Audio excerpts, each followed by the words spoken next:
I have with me Skylar Lewis. Skylar grew a $13 million business only working 2 days a week by making one pivotal shift. I've been figuring this out on my own. I didn't know that there's actually a proven way to run a business, like an operating system for a business. And so I implemented it, and man, it transformed my business to the point where I was like, wow, I bet I could go 4 days a week.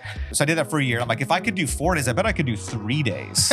So I packed everything in like 3 days. I told my wife, I'm like, hey, we got an extra day. I'm going to use this time to like do purpose-driven work. So I did that for a year. I'm like, you know what? I bet I could do this for 2 days. If I could do 3 days, I bet I could squeeze everything into 2 days, max out 2 10-hour days. And then I did it. Shot over to Texas and ran it 1 hour a week for a couple years. 1 hour a week. Full $13 million company just running on its own. I just had one leadership team meeting a week, and that's it. They made all decisions for hiring, firing, truck purchases, everything. As Christian entrepreneurs, we have a responsibility to grow our businesses for the glory of God. If you have a desire to scale a kingdom business and to operate in your purpose, this episode is for you. Welcome to the Faithustle Podcast. I am so excited to get into today's conversation. On this podcast, we get to have conversations with Christian entrepreneurs and content creators all around this concept of doing business God's way. I've been in business for almost 10 years, and this platform allows us to dive into the conversations of faith and business and get models of what it looks like to do it in a biblical way. And so if you're here, it's because that's what you're interested in. And we're so excited that you're on the journey with us. Today is without exception an incredible conversation that we get to have. I've admired this gentleman's company organization from afar for quite some time. He has an incredible men's ministry where they speak to men, help men to grow to be the leaders that God's called them to be. But he's also a serial entrepreneur, has sold multiple companies, and is just a well of wisdom. And I know you are going to get a ton of value from this conversation. So honored to have Skylar on the show. Yeah, excited to be here. Absolutely, man. Well, thank you for coming out and from all the way from really north Arkansas. Yeah, this is a hike, I know. So thank you for coming out, man. Yeah, 100% excited to be here. I love what you're doing, man, with the I think there's a lot of entrepreneurs that are looking for guidance and wisdom, and they get it in some funny places sometimes. So it's good to have a grounded place to gain some insight and just some godly wisdom. Absolutely, so, that's the heart. You know, I feel like this platform is meant to be a connecting point. Yeah. Right, and that there are good examples out there. There are great examples out there, and you know, this is we vet, like, you know, I'm very serious about the voices that come in, that they're serious about their walk and how they do things with integrity. So it means a lot that you're on. But I want to jump right into it. I don't want to waste any time. Yeah. Obviously, like we talked about, you got a lot of stuff going on. You got the men's ministry. You got your, you know, businesses that you've started. How did all this start? Like what was like the, you know, the foundation of this, of what you're walking into? Yeah, so right now we run an organization called Rise Up Kings, and it is just a crazy, impactful men's and women's ministry where we do like deep personal development transformation. And so how all that started was actually I was teaching a session today. We have an event running right now, and I was teaching the guys your mess becomes your message. Right. Yeah. And so my struggle with pornography early on as a kid, my challenge with my parents breaking up, getting divorced, and a lot of my challenges with insecurity.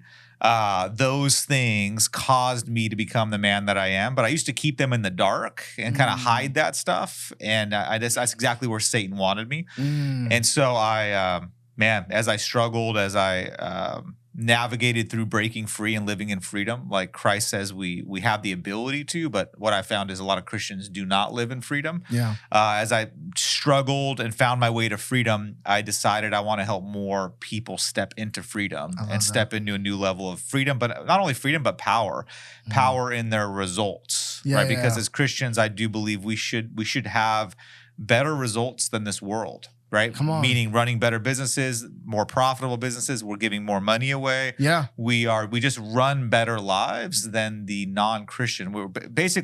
I want to see more Christians living lives of excellence. Come on. Not just kind of getting by. I love it. I love it. No, listen, you are saying the whole premise of the show, which is that of like, if you're gonna call it a Christian business, it should look different. Yep. It should feel different. There should be a level of excellence, just like Solomon of like, when the queen came over, she noticed the staircase, she noticed that like, oh man, this is built different. The way you did this, God must be in this of how this was built. And so, you're 1,000%. I love that. So, Rise Up Kings started 5 years ago. What were you doing before Rise Up Kings? Yeah, so I've always been an entrepreneur. I grew up in a town called Hemet, Southern California, 700 square foot mobile home. I went back there actually a few years ago, took my son to go check it out. I'm like, hey, let me show you our humble beginnings. Because right now, I mean, we have 40 acres and basically Dallas, and we got a cool spot now. But I'm like, dude, I want to keep you grounded and humble and show you where we came from. And I remember driving into the mobile home park. And as I pull in, I'm like, oh shoot, there's a guy getting arrested in the front of it, police cars. I'm like, oof, okay, let's scoot around them. Let's go. Let me go show you the mobile home that I grew up in. We keep going through. I drive through, having a hard time finding like our little mobile home. And I'm like, dude, I can't find it. And I see it, and it's this tin box. Dang. And I'm like, man, that thing is so. If you ever go back to your childhood home, many times it looks much. It's smaller than you remember. Yeah, when you're a kid, it's huge. It's huge. Yeah. This thing was tiny. Yeah. And so I just always had a lot of insecurity from that. And so I wanted to grow businesses. I figured business was my way out. So I read content. I was listening to Zig Ziglar and just all kinds of like personal development people as a kid. And so I just launched all kinds of small businesses, man, all the way through until I was 18. I was hustling. I was finding creative ways to make money and to grow doing website design, joined some network marketing companies, basically did everything I could to create success. But I didn't realize it until later. A lot of my drive for success was tied to my desire for significance. And so I found out a lot of entrepreneurs actually have this underlying desire for significance, to be seen, to prove themselves. To prove something. Yeah, they want to prove something, either to the world or to themselves. And so that can work for a period of time. But long term, that's not the most effective way to be motivated. And what I've found is finding your purpose and living in alignment with your purpose will keep you motivated the longest. Otherwise, if you're trying to prove yourself, you hit goals, and then, which was what happened to me. I hit my goals. I had my house. When I was 18, I eventually got my real estate license. I ended up starting a carpet cleaning company, grew that to $4 or $5 million by the time I was 28. And we had made the most money. I had just netted $1.4 million of net income, 28 years old, had our first kid, had our house, like life's going good, but I felt empty and I felt unmotivated. And so I just basically was like, I stopped showing up to the office. I just got into a total funk. And man, that was a real check-in for me. And I realized, like, man, the significance that I wanted, the success that I finally got, like, dude, it's like it didn't get me what I wanted. Yeah. Right. And so I went on a journey of basically personal development and started to work on myself and grew closer to God. And then that was the major shift for me. So I got clear on my purpose. So I believe it was 2015, right? 1 year after that in 2014, I got clear on my purpose. And that was the thing that was like transformational for my future, which eventually led to Rise Up Kings. But I have a lot of stories about that carpet cleaning and restoration company. That was pivotal. We ended up growing that to about 13 million. Wow. And eventually got it to be able to run on its own fully, moved out of state. And that's now kind of what I teach on, is helping people create success, but then not having that success consume them. Okay, we're gonna get into that. I love, one thing I love what you said. I mean, it literally when you were talking, it made me think of Ecclesiastes. Like that's the whole. Yep. That's whole Solomon's journey. Like I got everything. I got the women. I got the money. I got the authority. I got all of it, and yet I have nothing. Like there's this. Like you said, that tension of what you think you want, and then you obtain it, and then you realize it was not able to satisfy you because that was never his job. Yep. To do that. And so I love the shift of, and obviously like our audience is younger Christian entrepreneurs. What specifically about shifting to purpose rather than how you were doing it prior. Why do you think that's so significant? The challenge is if people are like most entrepreneurs I found usually have some rooted either insecurity or drive to prove themselves. So it's like a deep root. Yeah.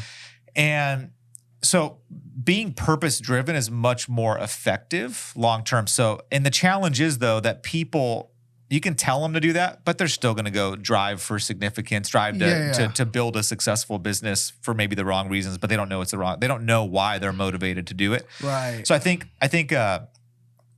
if a young entrepreneur can shift that, and how I would shift that, and what the big shift for me was I started to build the business to glorify God, not to glorify myself.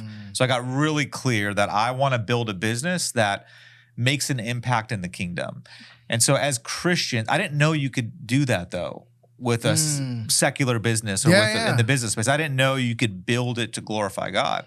And so I started to focus on building my business around making an impact for the kingdom. I started to represent Christ well in the marketplace. Before, when I launched the business, it was, in all reality, it was pretty selfish. I wanted to create money. I wanted to have a nice house, nice car, provide for my family, which was a good thing, but it wasn't outward focused to my team or the community. Like I wasn't about the clients. I wasn't about my team members. I was more selfish when I first launched. And so I had a major shift where I basically intentionally and consciously committed to building the business primarily for the glory of God. Wow. And then that shifted everything. It shifted the way I loved on my employees. It shifted everything, but I had to really retrain myself in the way I operated to live that way. So if somebody wants to live on purpose, like you can get clear that, hey, whatever you're doing, find a way to do it to where it glorifies God. Like in your business dealings, in your negotiations, like how do you make things win-win and not just win-lose? Like how do you not always get the better deal? How do you create an environment where it's win-win in everything that you do? It's not always possible, but how does that be your primary aim? Christian entrepreneurs, creators, dreamers, it's our time. We're sounding the alarm. Doing business the world's way is broken. Hustle culture is killing us. God is raising up a generation to build differently, to build his way. We're the new innovators, the visionaries, the builders. We're not chasing greed, we're building the kingdom. No more being in silos, it's time for us to gather. That's why we created the Faithustle Tour, a night designed just for you.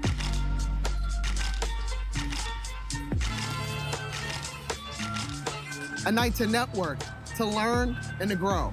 You'll learn from proven kingdom leaders who are scaling their businesses God's way. Like my friend Donnie, she built a 7-figure beauty brand in 5 months. Or my friend Marty, he went from 1 restaurant to 10 with 700 employees. Or my friend Albanier, who took his wisdom and human behavior and is reaching millions of people around the world. All these people and more are here to pour into you. This isn't just about business. Every ticket purchase funds a clean water well in West Africa and Sri Lanka. The movement is happening, and it's gonna take all of us. The question is, are you coming?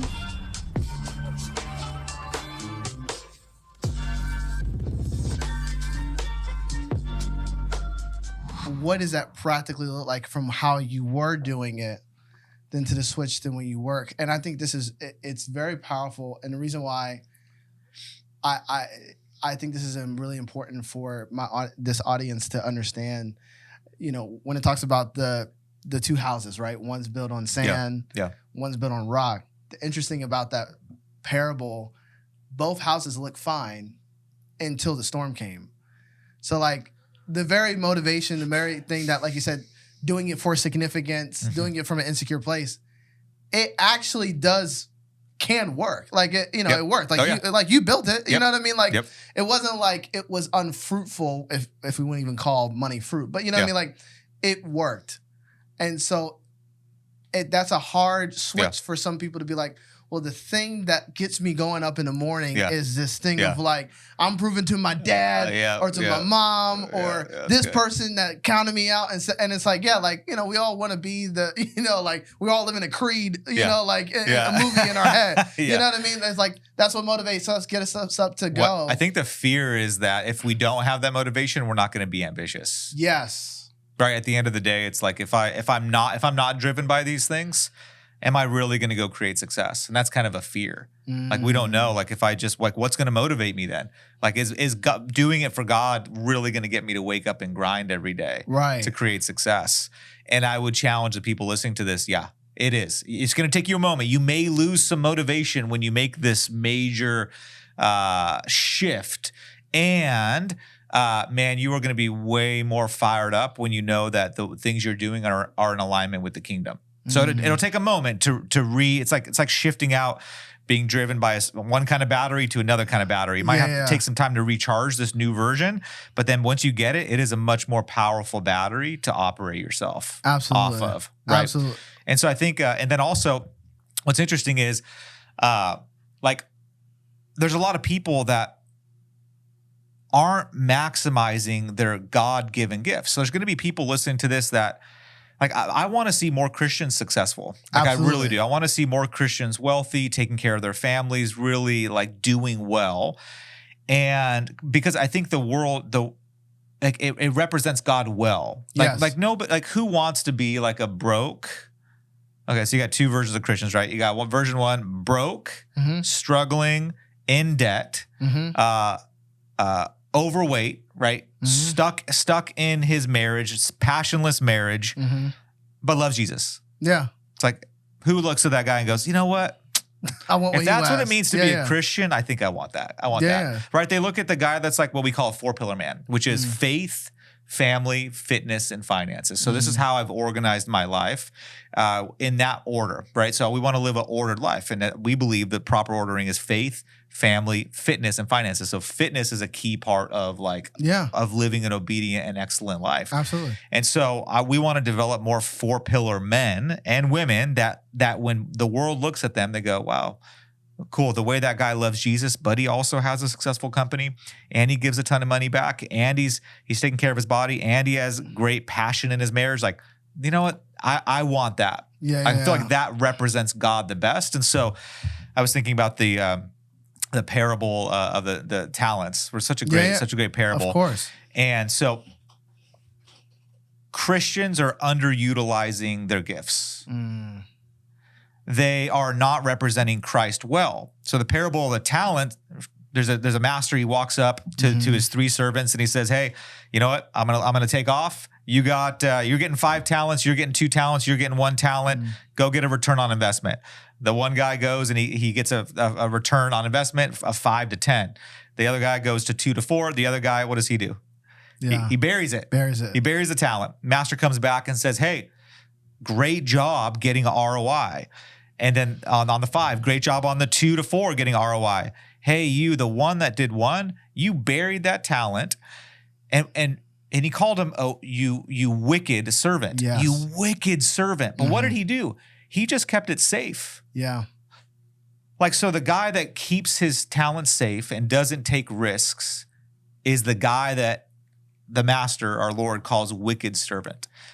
So it's like God wants an ROI on our actual talents and our gifts. So it's I want to go make the biggest possible impact. Yeah. So when I make it up to heaven, God's like, "Man, well done. You good and faithful servant." Like, well done. So God actually wants an ROI. That's where that parable can go a few different ways. I love the version where it's like God wants an ROI, not only on your money, he wants an ROI on your God-given gifts. Absolutely. So if you have a gift of communication and talking, it's your responsibility to go get the maximum ROI, return on investment, that God's placed. He's given you that gift, and you got to get an ROI on it. I love it. Honestly, that parable was a lot of the emphasis of this podcast. I read the book Multiply by John Bevere before we started this podcast. Okay. And he talks about how faithfulness in scripture is always taught to multiplication. Where we have this thought of stewardship is like, oh, just maintaining, like just staying level, playing it safe, but it's actually multiplying. What I do love about that parable as well is like, God doesn't look at the guy who multiplied 2 to 4 and 5 to 10 better or worse. Yeah. They both were given well done because they were given those talents based on their abilities. Yep. And then they multiply whatever they had, 100-fold. So it's like, he was like, "Hey, you took what you had," because everybody has we're all starting at different levels and different playing fields. But it's like you take the raw materials, what you have, and you multiply it, because that is how you honor God. Is I'm not going to waste the thing that you gave me. And 1,000%. And I think those people are watching. What I hope you're hearing from this is what we need to implement is what has God given you? And we have been given, I've been reading a lot in Romans 12, where it's like, in view of God's mercies, offer your bodies as a living sacrifice. Like the least I can do with this breath that God gave me is give it all to God. Like every bit of breath, every bit of sacrifice.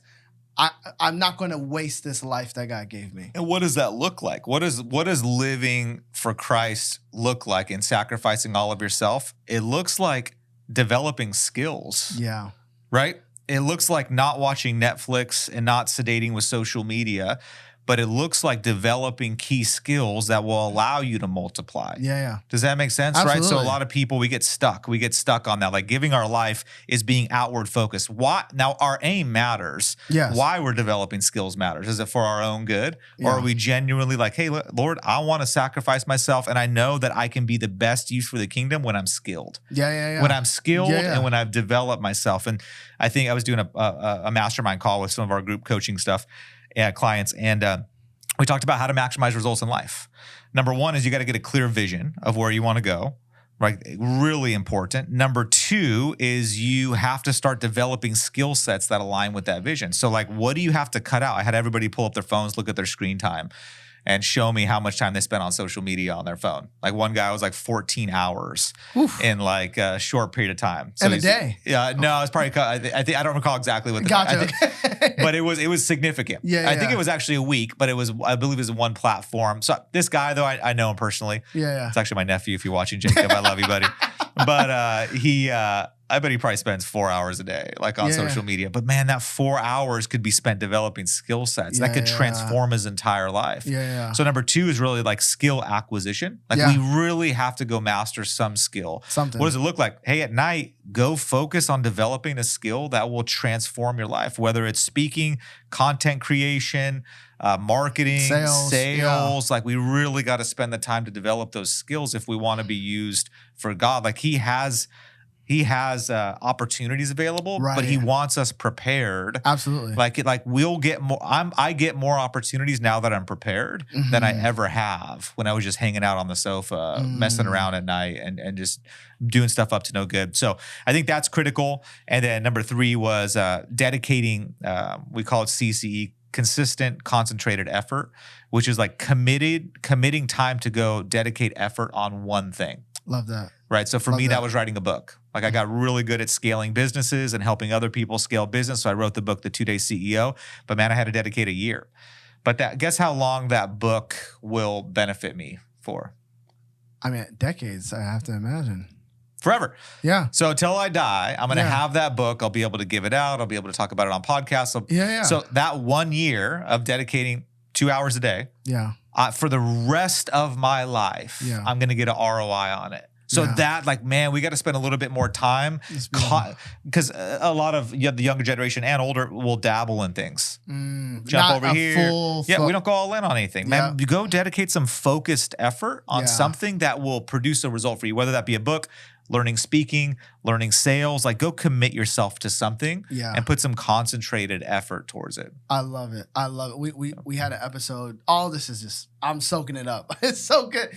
We had an episode with a guy named Dr. Manny Aringo, and for him, his concentrated effort was theology. He was like, if I'm going to master something, I'm going to master the Bible. Love it. So he got his doctorate, went to the highest degree that he could. And then he took that and he started a course platform to teach people how to read the Bible. And then he took that and then wrote books on like based off his dissertation and like had all these different mechanisms that he was like, I really just mastered one thing. Wow. But so good. I was able to apply it to all these other things. But really, I just solely focused. Like for me, it's been content. It's been media. It's been storytelling. Like that's what I did for about a decade. And it's like, well, God used that. He's just using that in this capacity. And so I love what you're saying. And I will say that is, I would say, a trap that younger entrepreneurs and specifically in the Gen Z, the millennials. It's not, and again, it's not even to stereotype them. I think it's just something that's a common thing of you can have this shiny object syndrome. So you want to do everything, but not lean in on one thing that is actually going to open the door to the things that you want. And so I think that's brilliant. I want to get into, though, the 2-day CEO. So you switch to purpose, right? Yep. Doing it God's way, glorifying God. I have to imagine that's what led to you even being able to do the 2-day CEO, even like principle or mindset that you were able to develop. Talk about how that developed, like, and from that, okay, switching to purpose and that leading to that model. It's great. Yeah. So I got clear in 2015 on my purpose.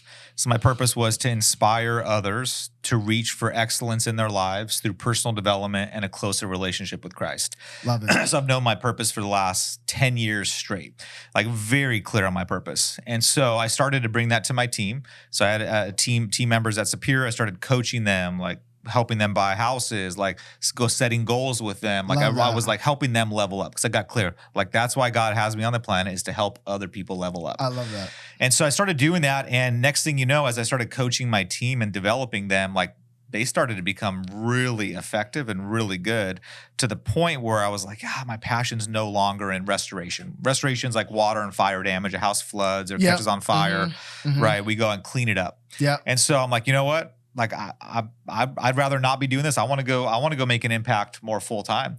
And so I started to set processes in place that would manage the team, metrics and KPIs, and got the right meetings in place, and then the right team members and leadership team in place.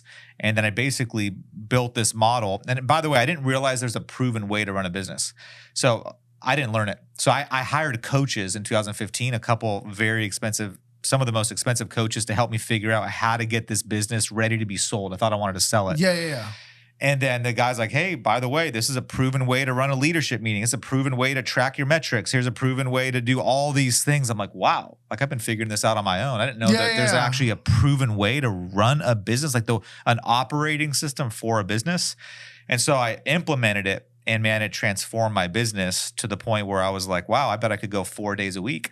And so I moved it. This time I was in Orange County. So me and Jessica, we moved to Newport Beach. I was in Temecula, actually. And then I moved to Newport. The business was in Temecula. I moved to Newport Beach, an hour away, and I ran the business at 4 days a week. And so what I did was I packed everything in 4 days, all my meetings, everything. And so I just took a day off a week and spent time with the family. Yeah. And I'm like, dude, if I could do, so I did that for a year. I'm like, if I could do 4 days, I bet I could do 3 days. And so I'm like, all right, I'm going to do this. So I packed everything in like 3 days. And I told my wife, I'm like, hey, we got an extra day. I'm going to use this time to like do purpose-driven work. And then the team ran it in 3 days. I'm like, and so I did that for a year. I'm like, you know what? I bet I could do this for 2 days. If I could do 3 days, I bet I could squeeze everything into 2 days, max out 2 10-hour days, like max it out. And then I did it for 2 days, all my leadership team meetings, all my metric meetings, just a ton of meetings with a team, coaching them. And then I did that for about almost 3 years. And I was focused on just, I love getting guys together and like helping them level up. So I was getting a bunch of groups together, sharing the gospel with them, like just helping guys level up and grow together. And then I'm like, you know what? If again, COVID hit, and I'm like, crap. Okay. So what am I going to do now? So I basically went to 1 day a week for a year during COVID. And then I thought, you know what, if I can do 1 day, I bet I could move out of the state. And so moved to Texas. So in 2021, was tired of the California politics and some craziness over there and vaccines and everything that was going on. So I shot over to Texas and ran it 1 hour a week for a couple years. 1 hour a week. Full $13 million company just running on its own. I just had one leadership team meeting a week. And that's it. They made all decisions for hiring, firing, truck purchases, everything. Very complicated business, actually. I know several people who like some of them are in Paul Davis and some of them are some other ones. So I'm very familiar. I've done content for them. Yeah. Okay. There's a lot. It's 24 hours. It's 24 hours construction. It's a pain in the butt, man. Oh, it's a lot. The guy I know, shout outs to him. He knows who I'm talking about. It was stressful. It is. Yeah, because you get called in the middle of the night. Yeah. And you have to move on it. And you only have a on certain amount of fire. time, right? Yeah, you got like an hour, mitigate 2 hours, all that stuff. Yeah. to do it. So it was a lot. So most people think, well, I can't systemize my business. Like if I could systemize that business, you can go systemize anything. That was 24 hours. It's like, so basically we built this process and I got it. And but in 2020, while I was still running it, that's when I launched Rise Up Kings. I'm like, you know what, team, you guys run the business. I'm not planning on selling it. If you guys want to run it, you can run it. But my passion's helping men level up and step into a new level of freedom. And then that's when I launched. I was like, cool. So basically, my purpose has been always to live my life fully on purpose. Wow. Right. I want as much of my day to be centered around my purpose. Yes. Yep. And so I ended up launching Rise Up Kings, which is kind of a cool story. So I decided to like merge personal development, which I love, like personal transformation, which is like going deep in your past, looking at your trauma, like helping to like really level up, learning new skills, all that. So I did a lot of personal development. So I integrated that. I love fitness. I believe that Christians should be fit and should be working towards being fit. Like it's a way to represent God well, but it's also like, man, I want energy throughout the day. I don't want to get tired after lunch and crash. I want to have energy for my kids when I'm done at 5. Absolutely. You know, so fitness and health and nutrition is so important. So I integrated nutrition. I integrated Christ at a core level, like that's the foundation, and then integrated business. And I created this event called Rise Up Kings, where I put them all together into like a 3-day experience. Launched it January of 2020. Do you remember what happened right after that? Wow. Yeah. I mean, March was the drop of everything. Yeah. So I'm like, I'm fired up. I run this epic event, 3 days. Like these guys' lives are changed. I'm like, dude, I'm going all out. Then the world shuts down. I'm like, oh crap, maybe I'm not meant to be doing this. And I tried to bail out of it. My wife was like, because it was hard. It tested me. And then, and then my wife was like, no, this is definitely for you. And so I ended up just continuing to run events. And now we've had thousands of people come through the events. Wow. We're the largest Christian personal development organization in the country, from coaching and personal development coaching, business coaching, seminars. We have seminars almost every single week through the entire year. We have this is super cool what God is. So when you say you multiply, you ain't joking. You are out here, you stretching every bit of it. 100%. Yeah, I was reading today in Genesis, right, where God says, "Go out and multiply." To Genesis Adam. 2 or 3. Yes. It was I believe Genesis 2, but he says, "Go out and multiply," which the Hebrew word is farah, Farah.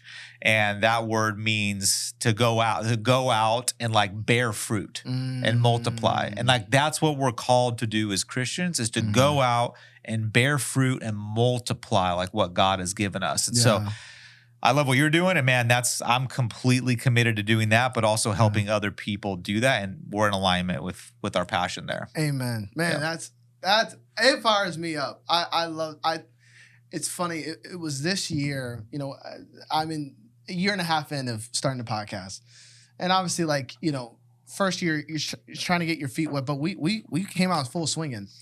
And, you know, I tried out some different stuff, and people were like, man, you should do webinars, and you should teach this. So I tried a few stuff. Yep.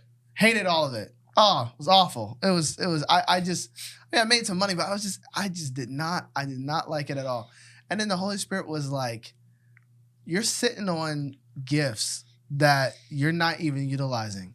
And I realized that I undermined the gifts God gave me, because I was like, well, man, if I had that gift that guy had, then man, I could do something with this. And it was like, God was like, no, I can bless you with what I gave you. Like, I knew who I was calling, you know? And so I had to learn from me. My gift is relationships. My gift is being a connector, a bridge.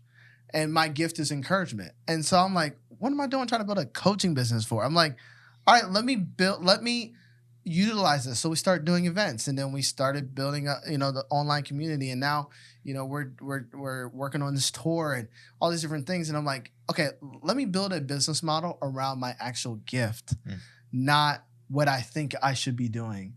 And so it's inspiring for me just to see that, hey, I mean, and it's inspiring also that, like, yeah, you maybe have founded Rise Up Kings 5 years ago, but you were doing this 10 years ago. Like, I'm hearing you saying, like, yeah, I was always developing men. I was always, because I think sometimes we want to wait until we incorporate something officially to start doing it, but it's like, that's the worst time to start experimenting. You know, why not do it now? Yeah, I'm all about starting early and then iterating. Right. Yeah. So if you love something or if you enjoy something, like if you want to be a podcaster, go launch a podcast. Stop waiting for the perfect time. And that's just my personality, though. I'm a high D on the disc, which means I just move quick and take action quick. So some people way overanalyze things. It's like, dude, we just gotta go take some action and then iterate, and God will help you. It's very hard to steer a ship that's not moving. Woo! Yes, sir. Right. So it's like, are you moving? Yeah. Or like, is God able to steer you? Or are you just this giant ship that's stuck and that's still at the dock? Oh, yeah. You know, so get moving on your vision and your life dream, and then God will course correct it. Yeah. Oh, I mean, that's why I love Peter. Peter's so, he's, why I love him so much is that he was the only one willing enough to make a move. And looking foolish making a move, but he would make a move. Yeah. And like you said, like I heard this concept. I know you probably know this of ready, fire, aim. Yeah, yeah. That, and I heard a pastor preach on it once. He was like, we have to trust in God's ability to guide a moving bullet than our ability to aim. That like God has he can do a much better job of us, like you said, in motion. Yeah. Luckily, we're not shooting bullets, right? That are like that fast. Where nobody's that fast. But luckily, so when we take action, there's not life or death consequences, right? Which is cool. That's great, and it helps us to understand, like, man, I can go start a business and it's not moving so fast I could never change it. Right. So it's like, just go. Yeah. Just go. Just shoot. Just shoot. Just go for it. And then like it will get figured out. Just trust the process. God, I've learned so much more from my mistakes than I have from all the wins. So like I want to go make as many mistakes as I can so that I can be refined and corrected. Even inside of marriage, like I've made a ton of dumb mistakes, and then God's refined me through that process. Like and now I have a message to share with people. So it's like it always works out if your mindset's right. If you go victim on stuff when you make mistakes, then you're screwed. Like victimhood is one of the worst thing that's plaguing our world right now. Is basically everything's somebody else's fault. Yep. And so like we teach like ultimate responsibility. Yep. God is overseeing. He's given us agency to go create. He's given us agency to make decisions. So we need to move with that. I love it. And then like he's going to refine us and correct us. But the worst thing we can do is blame. I have two boys, 9 and a 13. One of them is like, it's cool when something goes wrong, he doesn't blame anybody.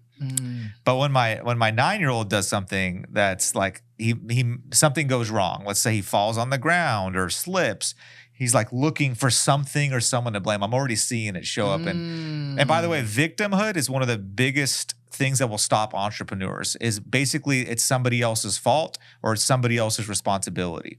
It will block them. They'll keep getting blocked because they'll be blaming other things or circumstances of why they didn't achieve the results. When we realize we have so much responsibility and power, the definition of power is the ability to influence the people or the circumstances around us.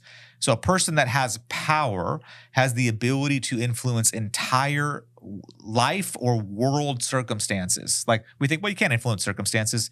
Yeah, you can. The president has the ability to create amazingness or blow it all up. Yes. Right? So it's like his power is significant. Yeah. So the question to ask ourselves is how much power do we have? Do I have the ability to influence my wife? Do I have the ability to influence my kids? Do I have the ability to influence my employees?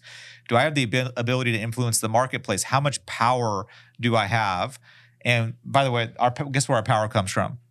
God. Yeah. Our wristbands say powered by God. Oh, I love it. So we're literally powered by God, but when we go victim, it zaps all of our power. Man. So we have to consistently, any kind of victim mindset or thought, we have to push it aside. It's like, nope, Lord, you've given me the power. I'm responsible for all of my results that are in my life. Cool. Game on. Like everything that goes wrong, it's on me. I'm going to find a way out. That is so good. Yep.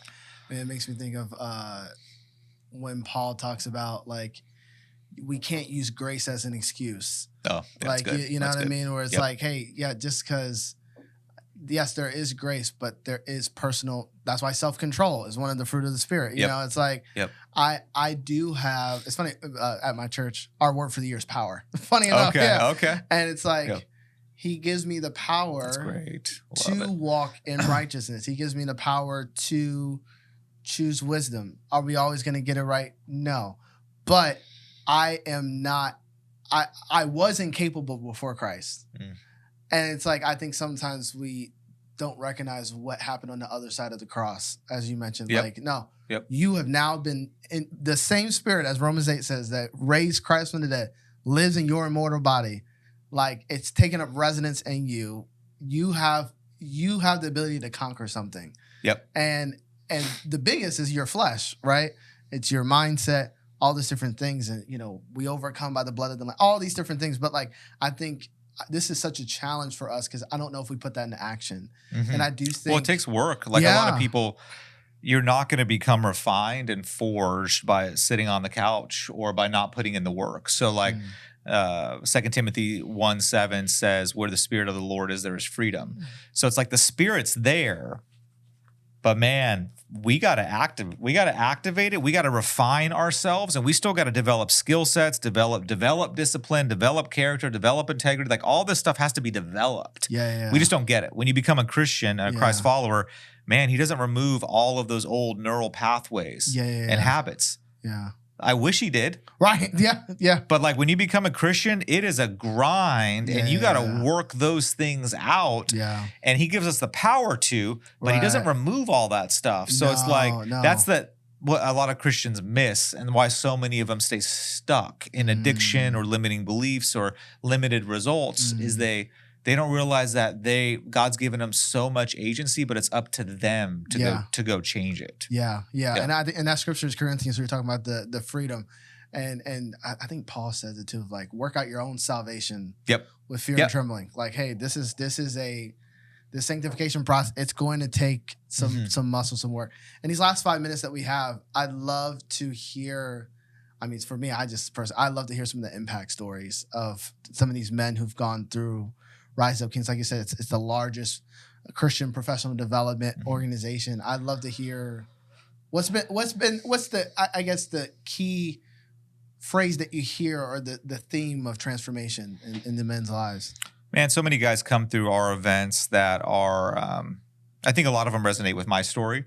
My story was stuck in I had some addiction challenges with pornography, right? So like a lot of guys will come through that are still struggle with lust. We have guys that are coming through that are struggling in their marriage. Either they're at a gridlock, there's disconnection, there's lack of passion, or they're starting the separation process. We have a lot of guys that are struggling in their business and like, hey, I don't know how to get to the next level. And in their faith, disconnected from God. And so we guys tend to come because there's some pain point. There's some area where they know they could level up. And so, I mean, my favorite ones are definitely like marriage is saved. We did a survey recently that asked all the men that came through, like, is your marriage the same, better, or worse since you came through Ruck? And it was like 96% of them said like major transformation. So out of thousands of people. So it's like, man, that's so fun to see a guy that maybe there was disconnection in their marriage, but dude, now they have this epic, passionate, connected marriage. And man, when your marriage is going well and you're with a woman that you love and stuff, you bring that fire to your business. But when you're fighting and you're like, you guys are butting heads, it is such a drag. It drags you down. So I think those, and we've had a lot of guys that were even on the edge of suicide that have, we had one guy that he had a gun in his mouth and he was on the curb, like ready to pull the trigger. So he opens up the Facebook and sees our posts. We run a lot of ads. And he quickly applies. You have to apply to be a part of this thing. And so he applies, and one of our coaches saw it right away because he had mentioned suicide, and then called him immediately while he was on the curb. And then this guy ended up, I think it was a week or 2 weeks later, came through the event and completely transformed his life. Dang. Like we hear stories like that all the time. Because man, life gets hard sometimes for people, right? Like you lose some hope, especially if you've lost your business or a loved one or something. And so, but God's got a plan. He's got a plan that he wants, like he's got a plan for you. And so we're just happy to be involved in that process and in that plan. Man, that is so awesome. you just never know. Your yes is my mom used to say she's in heaven right now. That's why I have her name tattooed on me. Okay. And she's always used to say someone is always waiting on the other side of your obedience. Oh, that's great. And that your yes to step into purpose, man, this guy is now alive, right? Marriages are like when there's a strong marriage, that's strong families, that's strong whole generations are now impacted by this one yes here. So I think that's just encouraging for all of us. But man, I just want to say thank you for being on, for taking time out of your busy schedule just to pour into this community. And I know I grew a ton from this. I'm learning. I'm getting inspired, and we'll have some links for people to maybe apply for Rise Up Kings or just get your book or just get in your world. But thank you so much for being on. 100%. No, it was great. Appreciate it. Absolutely. Thank you so much for watching this episode of the Faithustle Podcast. We hope you felt challenged, encouraged, and equipped to walk out your faith hustle. And if you enjoyed this episode, we encourage you to subscribe to the podcast, whether you're listening on YouTube or any audio platform. As well, leave us a review. It helps us so much in our ratings so we can get the word out to more people. Each week we have these conversations with business owners who build their business God's way. And so we look forward to growing with you on your faith hustle journey. We'll see you next time.